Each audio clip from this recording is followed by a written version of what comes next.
I feel like there's two types of Kingdom Come Deliverance 2 players that you're going to see on social media. You're going to see people posting about how combination attacks are the absolute best thing in the game, and they're super oppressive and super strong. And then you're going to go scroll down Reddit, and right underneath that, you're going to see a comment about how combinations absolutely suck. They are impossible to land, and they are completely and totally useless. So I got to jump in here. Combinations are an extremely strong aspect of the combat system, but there's something that's going to start a little bit weaker in the game, but as you get to the end game, if you're not there yet, and once you get some levels of your character, your combat skills start getting near the max, combinations become oppressively strong. So the people who are saying that they're useless, I think it's more of a knowledge gap that people don't really know how to use them. So in today's video, we're going to fill that knowledge gap, and I'm going to teach you guys everything you need to know about combinations. Now, to start things off, there are two types of combinations. Of course, you have your combos that are in your character screen under the combat section,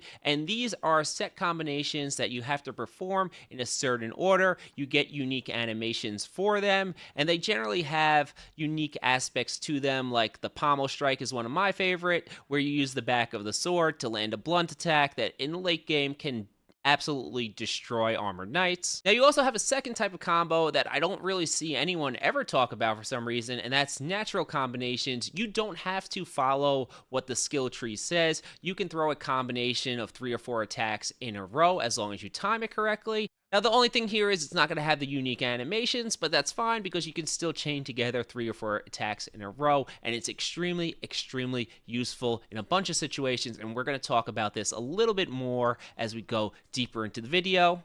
But first, I have to touch on actually landing or timing combinations properly. I feel like the game did a terrible job of explaining this. I think if I remember correctly, in the tutorial with Tomcat, he tells you got to start your second attack of the combination right after you throw the first one. This is actually just incorrect.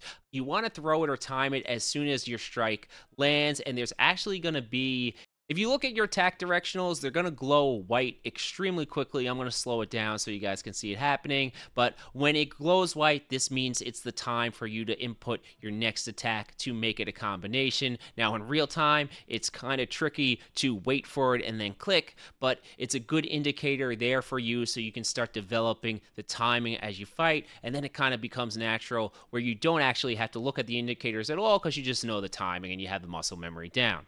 Now, before we get into when to use the combos, I want to just touch on this topic. I'm sure people can meta what the best combinations are. This is not really supposed to be a video for that, but I do want to guide you guys a little bit in which combinations that you choose to learn.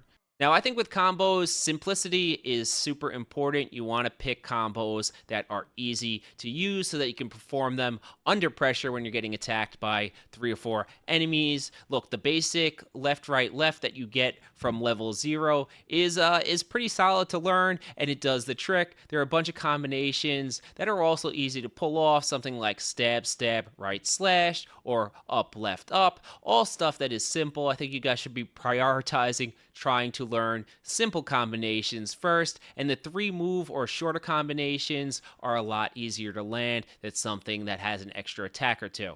If you like to switch weapons, there are over 30 combos in the game. That's a hell of a lot to remember. I like to advise people to just pick one combination that starts from each attack direction. So as you go through combat, you now, no matter what the situation is, you can start a combination attack. And now if your memory is trash like mine, I have a notebook that I write down content ideas. I also just jotted down some of the combinations I like so that when I switch weapons, it's fresh in my mind. I can just put it right next to me and be like, yeah, I want to run that. You can put a post-it, put it on your monitor. It's a good little hack. So when do you want to use combinations on your opponent? And the first answer here is when your opponent is low on stamina. I feel like people don't pick up on this when they first start playing, but your enemy characters, they have tells so that you can see when they are low on stamina. If you watch how they're blocking, it's going to become more labored as they get lower on stamina. And the last few, when they're out of stamina, it's going to look like they're just kind of like slowly lurching at it and their weapon's getting really blasted off to the side. This is the perfect time to start throwing a combination. But of course, you don't have to wait for this. I also find a very effective time to start using combinations is off of feinted attacks. So you charge down your attack in one direction, and then you quickly switch it into the attack that you'd like to start your combination from. And starting from feints is something that you can mix in at any time in a confrontation. You can even start your fight by doing this, and sometimes you can land a combination immediately, but it's of course going to be a little bit lower percentage than waiting for your enemy to be low on stamina. And the good thing about learning these combinations and implementing them is that you can throw a combination immediately in a fight from a feint or something, and you can always cancel out of the second attack into a perfect block or a perfect parry, and then just wait and reset the fight and try another one and rinse and repeat. Now, the last opener for combinations that I find to be real effective is off of a dodge. Very often, when you dodge an enemy attack, you're able to land a free hit, and then you can turn this into your combination attack. And of course, if they block the second one, you just cancel out of the combo and perfect parry them. So now we know when to use combinations, but how do you decide if you're going to use a natural combination or one of the character's skill combinations? So natural combinations are most effective in two very specific scenarios. The first one is if you're fighting on terrain or an area that doesn't let you attack from every single directional. So if you're fighting enemies in a doorway, you're not going to be able to really slash or overhead. So a combination, a natural combo like stab, stab, stab is what you're going to have to throw there. So you're going to use a natural combination. Same thing if you're fighting in woods with trees around. Maybe you can't use slashes at all, but you can use overheads and stabs, and you could do something like overhead, stab, overhead.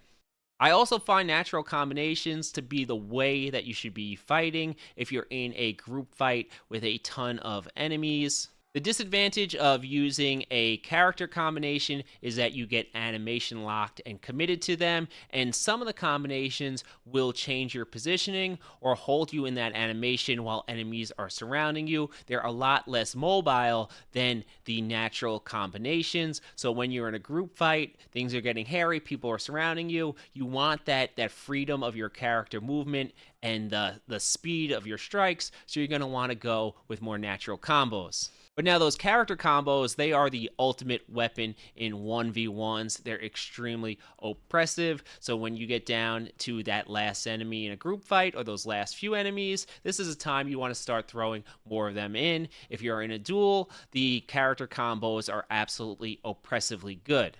And I've said a few times how combos can become oppressive at the end game. Once you max out your combat stats, you have a good weapon, a fast weapon like a short sword, you can kind of combination through almost anything that the enemy throws. If they're not as high a level as you, or there's a significant difference in combat skill, you'll be able to just combo through their perfect blocks and their riposte. It's almost ridiculous, but you can just go, sword goes Bert and launch 3 attacks before they even know what hit them. Alright guys, I hope that video gave you some clarification on combinations and how to use them, and you can take that into your gameplay now. I think the game is most fun when you use all aspects of the combat system. Now, if you want to go down and break things down fully, here is my guide coming up now to the entire combat system that'll get you guys to be a complete pro at KCD2 Combat. Thank you for watching, and if you enjoyed it, please subscribe.